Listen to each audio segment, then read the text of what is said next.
Yeah, I'm going to read this tract that I have here. I thought it was really apropos here, especially in light of the time that we're in right now, this past pagan Earth Mother Festival. It's called Religion of Traditions, Men's Teachings Turned Aside to Myth. So we have Torah or tradition. Well, some are confused because they're taught that the Ten Commandments are a curse and done away by being nailed to the stake. It wasn't the commandments, but the list of our crimes nailed to the stake. Yahusha became our hierographon, which is that list of our crimes, a legal term. He became sin for us, erasing all the words that stood against us. We're free, and in his power, we live by every word that proceeds from the mouth of Yahuah.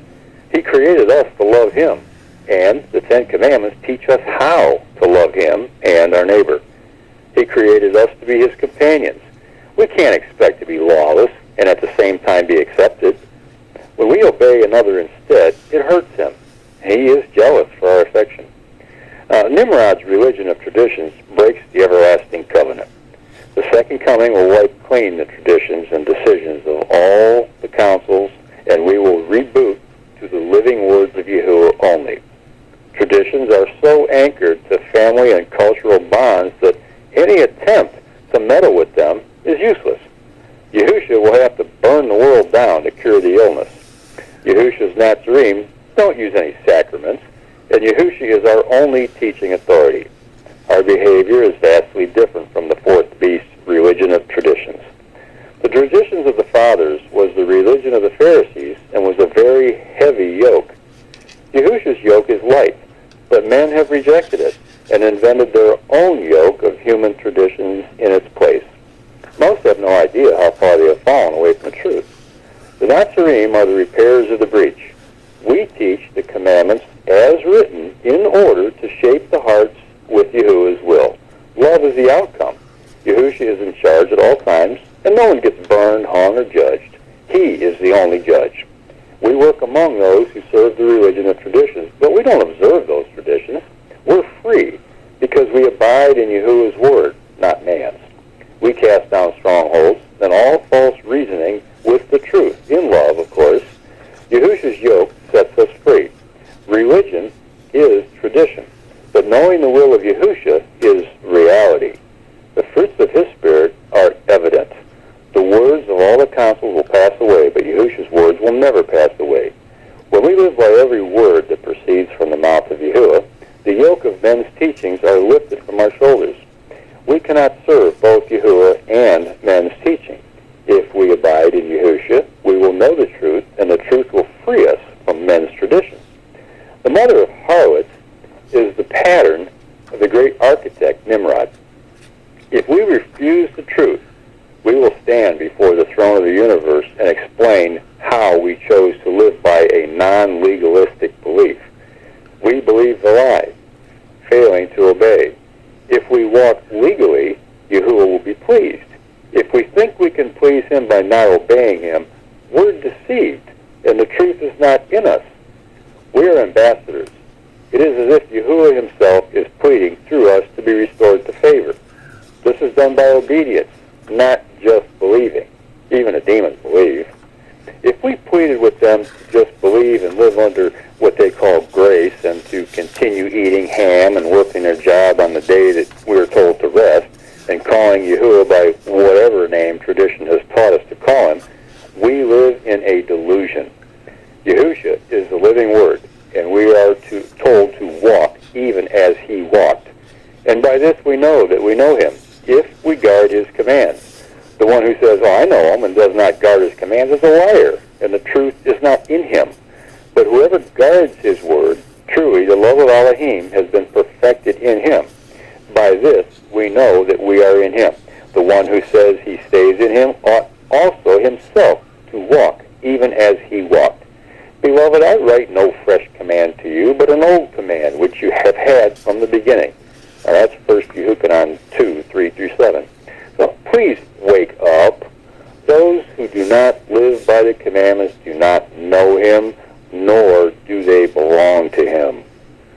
Unintentional sin is where grace applies.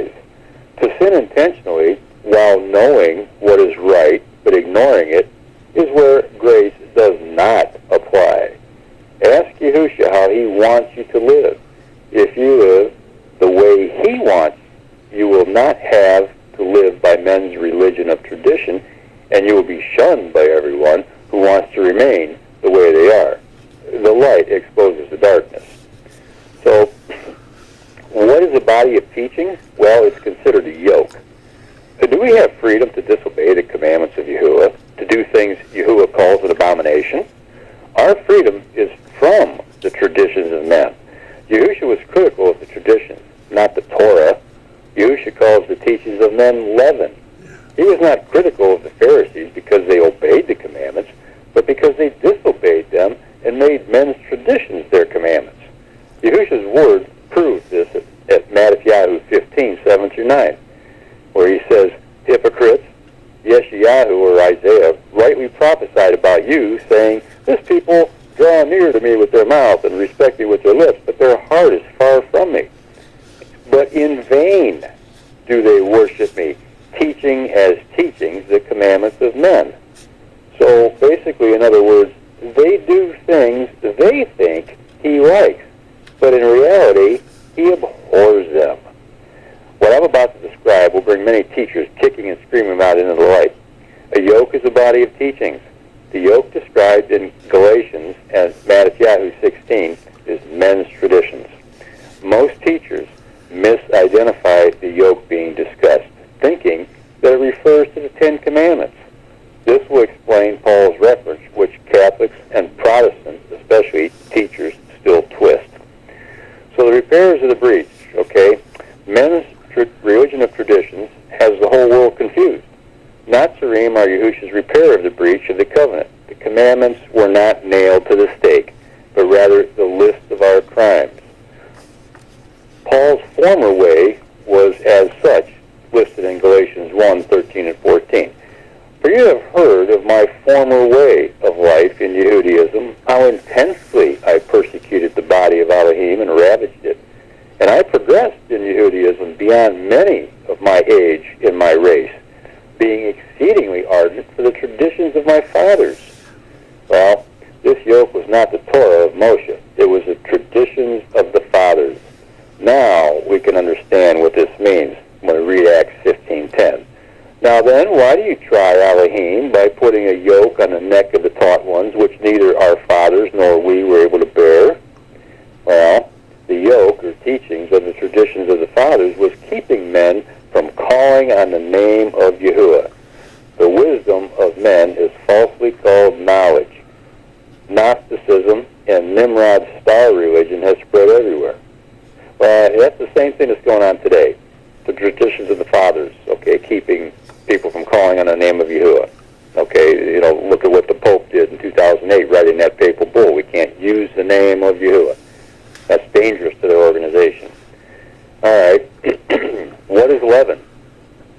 Well, how is it that you do not understand that I do not speak to you concerning bread, but to beware of the leaven of the Pharisees and Sadducees? Well, then they understood that he did not say to beware of the leaven of bread, but of the teaching of the Pharisees and Sadducees. That's in Matthew 16, 11, and 12. So the question is, what is the leaven or use of the Pharisees? The answer, rabbinic Yehudaism, the traditions of the fathers. So Yahuah's Feast of Matzah, which of course is coming up after Passover here, it trains us each year to recognize the moldy leaven of men's corrupt teachings and get rid of it. People are taught to avoid obeying anything Yahuah told us to do. Instead, they're taught to live by traditions inherited from pagans. They do not live by every word that proceeds from the mouth of Yahuah. They don't live by any word of Yahuah. Yahusha's statement at Yahuah 4:4 sums up his criticism of those leading his people, both then and now. Being a teacher of Torah rather than tradition, Yahusha was the counterculture of his time. Today, his Natsarim are the same. We reject and expose the religion of traditions. Scripture does not justify traditions or give excuses for disobeying. Traditions program us to keep doing things we want to do in defiance of Yahuah's word. If we live in disobedience, he will not allow us to call on his name. This is why his true name is rejected. So, jump ahead a little bit here. Antiochus Epiphanes opposed the Torah. He tortured and executed whole families of Yahudim for observing Sabbath or refusing to eat pork. His policies became worldwide after Constantine's Christianity, I repeat that, Constantine's Christianity, spread for centuries all around the earth. Yahusha's way of living is completely opposed by every pulpit still, and now his Natsarim are crying out in the nations to announce the message of Eliyahu. See Malachi 4, 1 through 6. So we have ears turned away from the truth. For there shall be a time when they shall not bear sound teaching, but according to their own desires they shall heap up for themselves teachers tickling their ear, and they shall indeed turn their ears away from the truth and be turned aside to myths. 2 Timothy 4, 3 through 4. So, do we see that going on around today? People wanting their ears tickled by their favorite pastors and teachers out there? I think it's quite obvious, don't you? I agree. That's what's happened. Mm-hmm. People are, the longer somebody goes and believes something and practices it, the harder it is for them to overcome the habit, because the habits of our youth are what keeps us from the truth. Well, it almost becomes their second nature. Yeah. It becomes their way of living is completely distorted, and they say, well, how can the whole world be wrong? Yeah, that's right. They are. The whole world is wrong. It's led by the adversary. You know, and yet you go into some of these places and you hear the scripture being quoted, especially when they're sitting down to eat a sandwich. Oh, man does not live by bread alone, but then they leave off the rest of it. You know, the part that says, but by every word that proceeds from the mouth of Yahuah. They don't say that part. That's just, I don't know, I just thought that was kind of odd sometimes, especially at potluck.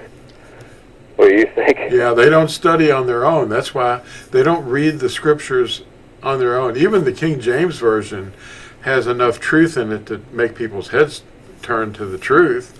It's just that they admit taking the name out and putting in the word E-A-S-T-E-R, and there's other mistakes, like in the book of Ayub, or Job. You know, the constellations. There's no constellations in Yahuah's pattern. No, but, no. They just absorb what the Catholics were doing. Every Christian denomination is actually Catholic. Even the English. Yeah, you're right, it is. And, you know, it's interesting you mention that, too, because I have Amish friends that I deal with, and I ask them about, well, can I come back Sunday, you know? And I know darn well I can't, but they'll say, oh, no, we're closed on Sunday. I said, well, I'm not Catholic. And, you know, oh, we're not either. Well, then why do you rest on Sunday? It always gets them, you know. They don't know what to say. No, they don't know. They don't know when the Sabbath is. Most people, they just say, oh, it's Sunday, because their pattern, their habit. Yep. That was really good, Dan. Thank you for reading that. We didn't have this video. There was no video by this title, Religion of Traditions. And okay.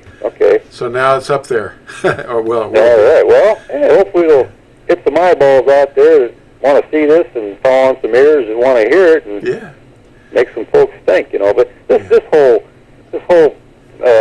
what do you call it?